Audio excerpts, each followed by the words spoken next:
नमस्कार दोस्तों, स्वागत है आपका एमकेबी न्यूज़ डेली में। आज 2 फरवरी वार सोमवार। आज फाल्गुन माह के कृष्ण पक्ष की प्रतिपदा तिथि है। तो चलिए शुरू करते हैं आज के मुख्य समाचार। पीएम मोदी ने आम बजट को युवाओं का बजट बताया। कहा कि देश में रिफॉर्म एक्सप्रेस चल पड़ी है। ये स्किल, स्केल और सस्टेनेबिलिटी को मजबूत करने का प्रयास है। सबसे बड़ी पूंजी नागरिक, इसे में निवेश किया। तो वहीं राहुल ने कहा युवाओं को कुछ नहीं मिला। साथ ही ममता बनर्जी ने बिखरा हुआ बजट बताया। ऑपरेशन सिंदूर के बाद रक्षा बजट 15% बढ़ा।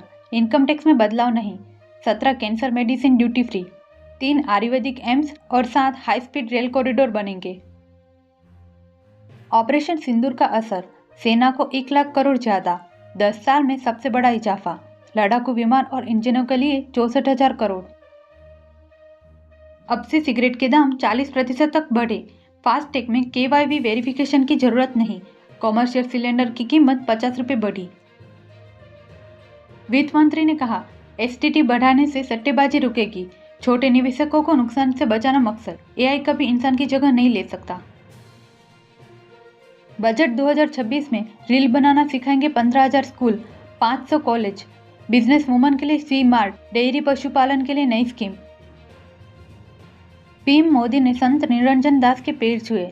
जालंधर के डेरा बल्ला में कहा पंजाब के कपड़े यूरोप में बिकेंगे। आदमपुर एयरपोर्ट का नाम बदला। राजस्थान, यूपी और हरियाणा में ओले गिरे। खड़ी फसलों को नुकसान। उत्तराखंड में बर्फबारी शुरू। पंजाब में जनवरी में सर्दी का 15 साल का रिकॉर्ड टूटा। मुंबई में फिल्म निर्देशक रोहित शेट्टी के घर पर फायरिंग। 4 लोग हिरासत में। फेसबुक पोस्ट में लॉरेंस किंग के नाम से हमले का दावा। बिहार में सड़क हादसे में 13 लोगों की मौत। पटना में 6, बक्सर में 4 और शेखपुर में 3 की जान गई। पंजाब को 7वां एयरपोर्ट मिला। पीएम मोदी ने लुधियाना के हलवारा एयरपोर्ट का उद्घाटन किया। पहली फ्लाइट लुधियाना से दिल्ली जाएगी।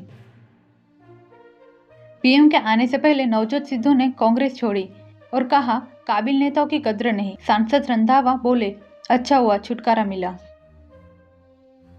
संतों ने त्रिशूल लहराया। मौनी बाबा लेटकर संगम पहुंचे। भीड़ इतनी कि जवान चैन बनाकर लोगों को रोक रहे। 1.5 करोड़ लोगों ने डुबकी लगाई। भारत ने बांग्लादेश की मदद घटाकर आधी की। अब 60 करोड़ देंगे। मालदीव, म्यांमार का भी फंड कटा। भूटान को बढ़ाकर 2,288 करोड़ किया। पाकिस्तान ने कहा बलूचिस्तान में 145 लड़ाके मारे। भारत हमले में शामिल। भारत ने आरोपों को निराधार बताया।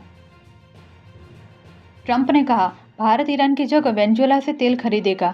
डील पहले ही तय हो चुकी। चीन को भी डील करने के लिए कहा। चीनी जेट बेचकर कर्जा चुका रहा पाकिस्तान। JF-17 फाइटर जेट्स की सऊदी अरब, लीबिया जैसे देशों से डीलिंग। हर साल 50 जेट बन रहे। बजट के बाद सेंसेक्स 1,546 अंक गिरकर 80,722 पर आया। निफ्टी भी 495 अंक टूटा। वजह फ्यूचर एंड ऑप्शन पर टैक्स बढ़ाया। चांदी 2 दिन में 1,36,000 सस्ती हुई, 2,65,000 पर आई। सोना 31,000 सस्ता होकर 1,38,000 पर आया। प्रॉफिट बुकिंग से गिरे दाम। जनवरी में GST कलेक्शन 6.2% बढ़कर 1.93 लाख करोड़ पार। नेट रेवेन्यू 7.6% बढ़कर 1.70 लाख करोड़ हुआ। इंपोर्ट से 10% बढ़ी कमाई। गूगल ने थेफ्ट प्रोटेक्शन लॉन्च किया। जीमेल में होगा जेमिनी। गूगल के 2 अपडेट। AI इनबॉक्स की शुरुआत। जरूरी मेल पहले दिखेंगे। T20 वर्ल्ड कप में भारत पाकिस्तान मैच नहीं होगा। पाकिस्तान सरकार का ऐलान। बांग्लादेश के समर्थन में 15 फरवरी को महामुकाबले का बॉयकॉट किया। बिहार सेकेंड इंटर लेवल भर्ती में 809 वैकेंसी बढ़ी। उम्मीदवार ऑफिशियल वेबसाइट पर जाकर आवेदन कर सकते हैं। रेलवे भर्ती बोर्ड ने 21,997 पदों पर ग्रुप D का विज्ञापन जारी कर दिया है। इस भर्ती के लिए आवेदन की शुरुआत 31 जनवरी से हो गई है। उम्मीदवार ऑफिशियल वेबसाइट पर जाकर आवेदन कर सकते हैं। भारत संचार निगम लिमिटेड में 120 पदों पर भर्ती का नोटिफिकेशन जारी। उम्मीदवार ऑफिशियल वेबसाइट पर जाकर आवेदन कर सकते हैं। Uranium corporation of India limited में 364 पदों पर भर्ती जारी। उम्मीदवार ऑफिशियल वेबसाइट पर जाकर आवेदन कर सकते हैं। ऐसी ही महत्वपूर्ण खबरों के लिए एमकेबी न्यूज़ डेली को सब्सक्राइब करें। साथ ही बेल आइकन दबाना ना भूलें। जय हिंद, जय भारत।